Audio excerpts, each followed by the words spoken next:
Many people in Kenya, especially in rural areas, lack basic needs. Most of them have suffering jiggers outspread epidemic. Jiggers are troubling the young and the old as well, and there has not been a lasting solution to this problem. However, there are some organizations in Kenya that follow the victims in affected areas to remove the jiggers and give the victims shoes. But after a while, the condition worsens. Imenisumbua sana kwa muda mrefu. Zimeingia mpaka mahali ambayo huwa nalala. Ndio sasa vile nimesikia tu ati kuna madaktari wanaingia huko.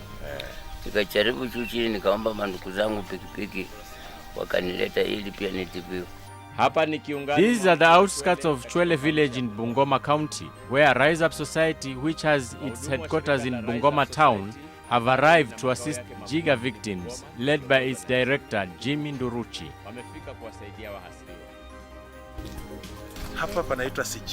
This place is known as Sichei, is in Chwele sub-county.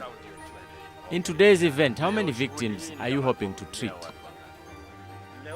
Today's target is at least 30 people. Others can't walk, so they are brought here on motorcycles and some are carried. Some are carried on wheelbarrows, but they will all be here. According to Nduruchi, these victims don't get treated in hospitals. As we all know, our hospital do not treat jigger patients because they believe it's caused by dirt. So if you go to hospital, they will tell you to go home and shower. He depends on donors to help treat victims. This organization has workers who are volunteers. They visit the victims in the village. But according to some former employees of this organization, a huge amount of donation does not go to the victims, as supposed to be, but instead is squandered by the founder, Nduruchi. Kenneth Viswa is one of them. He says that his life is now in danger for trying to expose the truth about Rise Up Society. He said he was attacked when he went to find out some information for the donors who had started doubting if their families were taken care of in Humusalaba. This guy, I took him from the streets of Eldoret. He had nothing. I helped him and paid his rent. Then Naviswa went back to his village in Webuye. He did hire me, then he was helping me like a friend. I took him from Eldoret and I employed him to be my personal assistant and my driver. In Bungoma, besides his office, there was a bedroom and he told me that I was going to stay there. I started feeling otherwise about this guy and I got mad with him. He says that he fed me and showed the world to me, but when I was in his house, I even lost weight. I realized that he started communication with our donors and we don't have local support.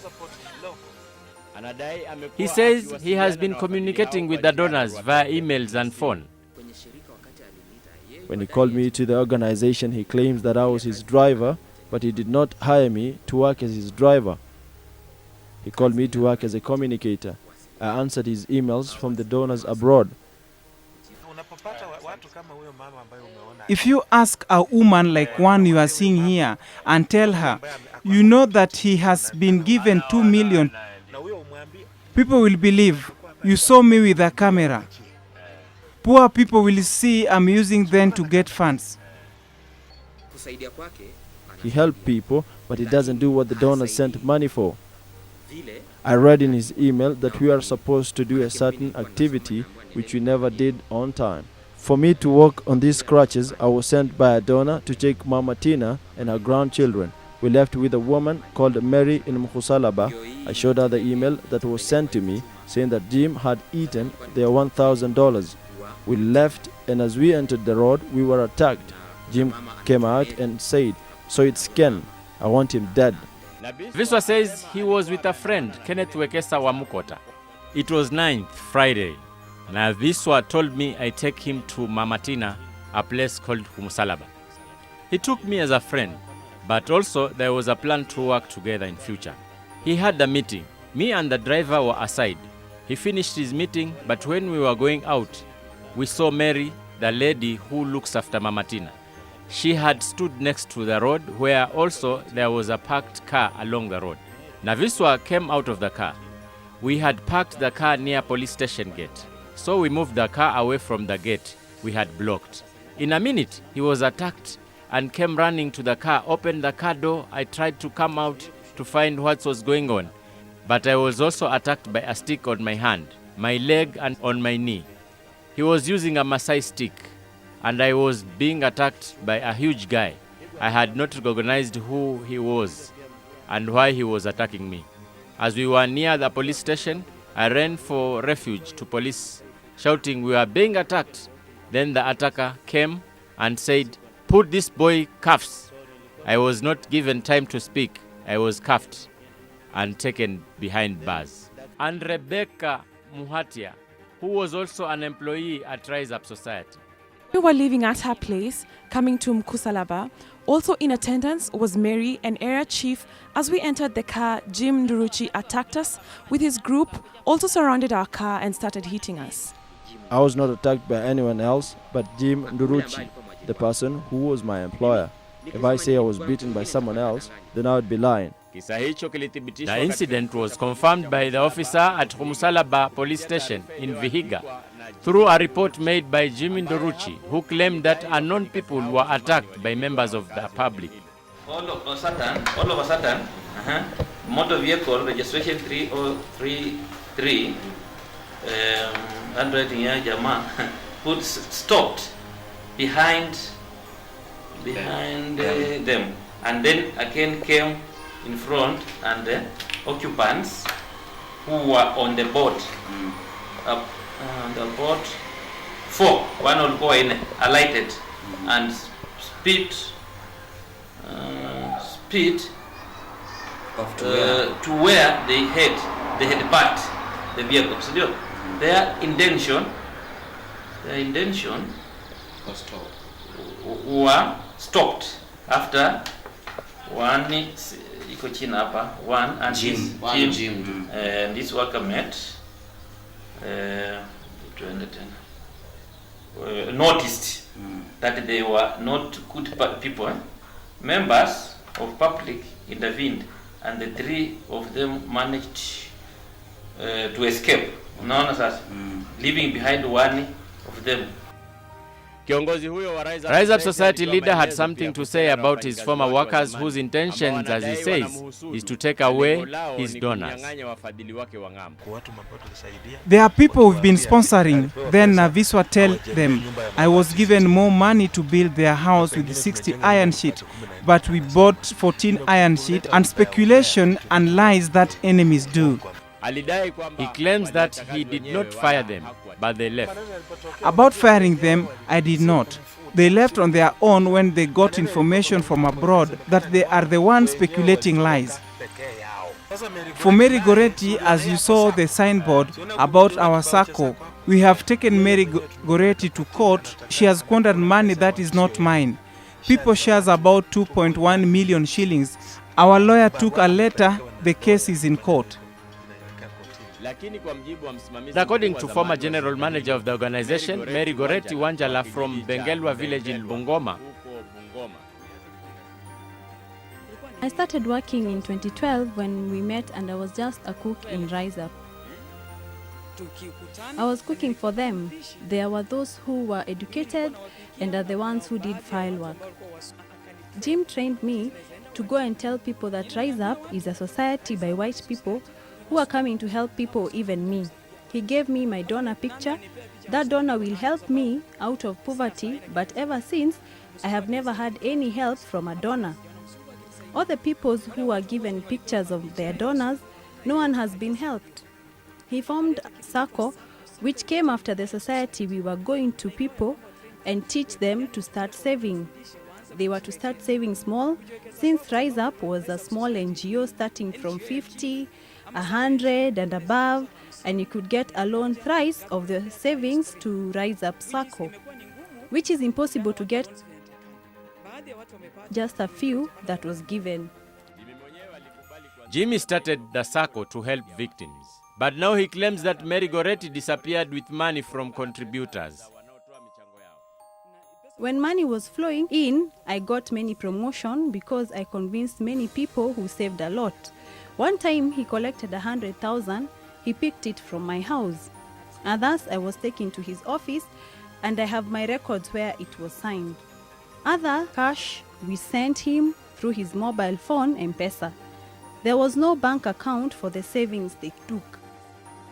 Then it rose another accusation from the villagers, those who ever had or were involved with Rise Up Society. This guy called Jim Nduruchi came to our village and said, we create a group called Milo Pambazuka Self-Help Group. He came and convinced us to start the group, and we all started contributing money. We contributed. We were more than 80 members who contributed 1,000 shillings each for microfinance, registration fee, loan processing fee, and proposal fee. It was altogether over 30,000 shillings. That was in the year 2012. We took this money to his office as the director for Rise Up. He then said we contribute maize corn. He started more stake. He started something called Windows Basket. We contributed a lot of maize and said he will come to pick it to the store. He never came for it. He left like that. I wrote to his Facebook page and told him that is not okay. I wrote to his page book and said that the way you are doing your work, try to remember the people and projects you left behind. That is when he told Joseph Walukai to block me from his Facebook page, and that was the end. He disappeared with all the money, and we don't have a way to get it back unless we seek a way to make him return our group money. We had a Rise Up account at Cooperative Bank where I was a signatory, but there was no money in that account. Money was being brought on the table and given to accountant, then he took it to the director. I one time asked the accountant if they took the money, but he asked me, I'm asking that as who? And Jim want all the money to him. Most of the accountants were fired because when they say money should be taken to the bank, Jim fires them, and when we ask he says that they still take.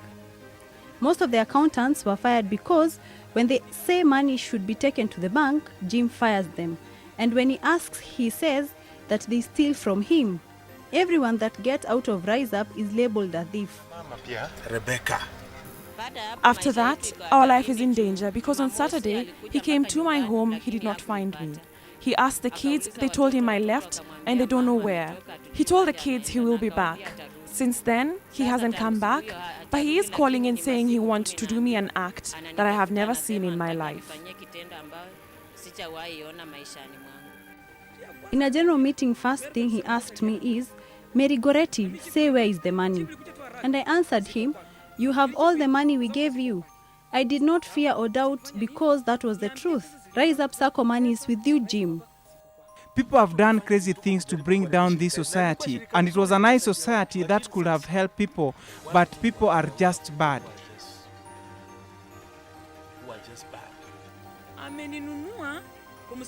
He has sent 500 shillings to a guy called Were to buy a padlock. If you see that woman beat her up, shout thief, thief, and throw her down the building. I will know what to give you. I want to be quoted. If Jim Nduruchi kills me, it's okay, but I'll die as a hero. Shirika hilo lina ofisi katika zaidi ya Society has officers in more than 5 counties in Kenya. Katika mtaa wa Kisumu ndogo slum in Eldoret, Rise Up officer Pamela Ombacho claims her life is in danger too because the contributors of Rise Up Society SACCO are demanding for refunds. Watoto yatima na wasiojiweza. Lakini kwa mjibu wa mama huyu, misaada hiyo haiwafikii. They had gone to the field. They took people's money. And those people are not getting the loans as promised. And there is child sponsorship that they promised the poor kids, but they never did that. We have collected money from orphaned people and kids' pictures. We registered each with 1,500 shillings that they will be educated and bought school uniforms and everything, but they did not do so. Now child sponsorship, we took child picture, uniforms, shoes, and details of their school, size of shoe and sweater. He lies to them they will get also bags, but all in vain.